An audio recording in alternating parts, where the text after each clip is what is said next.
Ever wonder what's really going on inside an AI's brain when it's learning?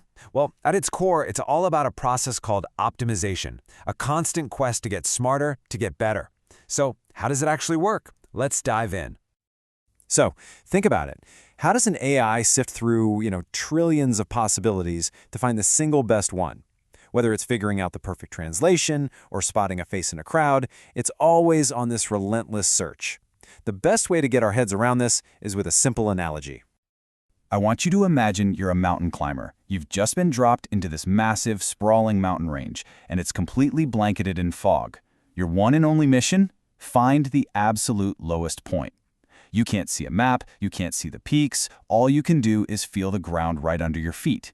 This search, this quest for the lowest valley, is a perfect metaphor for what an AI is doing when it learns. Okay, so first things first, we've got to define our goal. In this foggy landscape, the word best means something very, very specific. For our climber and for our AI, the objective is exactly the same. Find the lowest possible point.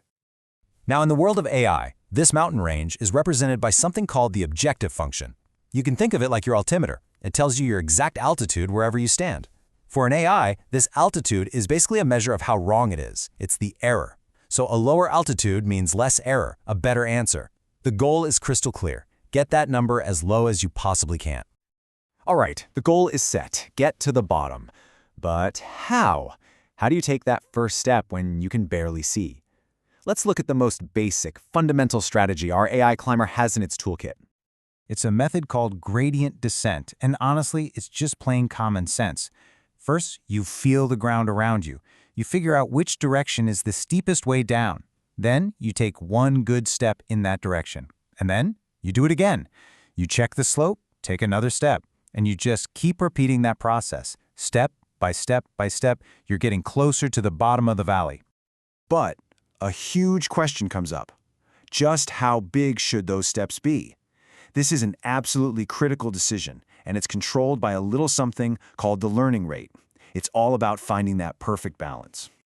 And you can probably guess what happens if you get this wrong.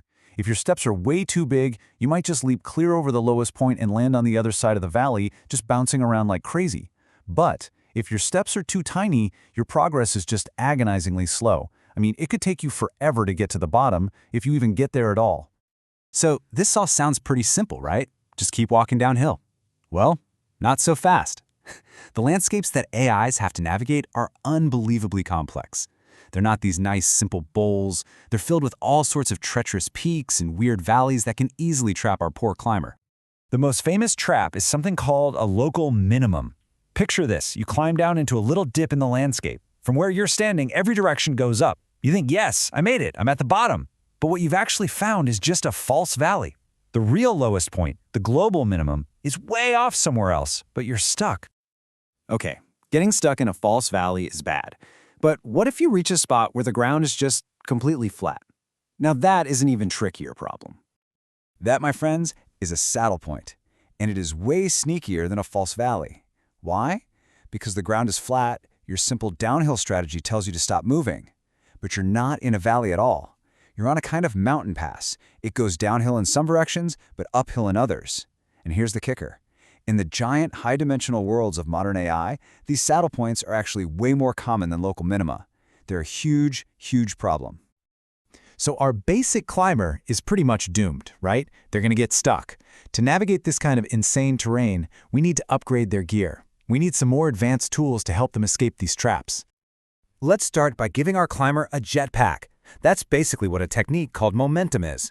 By remembering the direction it was just going, our climber starts to build up speed, some inertia, and that momentum is often just enough to let it roll right through a shallow false valley or blast across a flat saddle point without getting stuck. Now, building on that basic idea, researchers have come up with all sorts of sophisticated tools.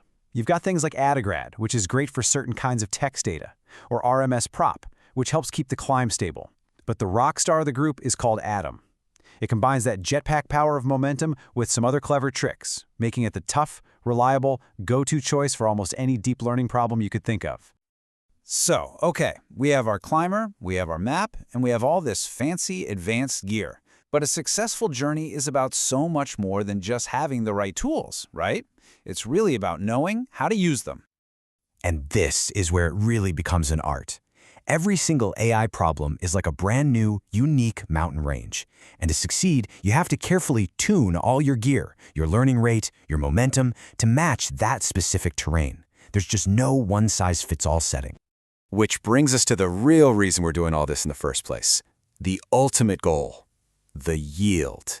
You see, a truly successful climb isn't just about finding the lowest point on the map you started with.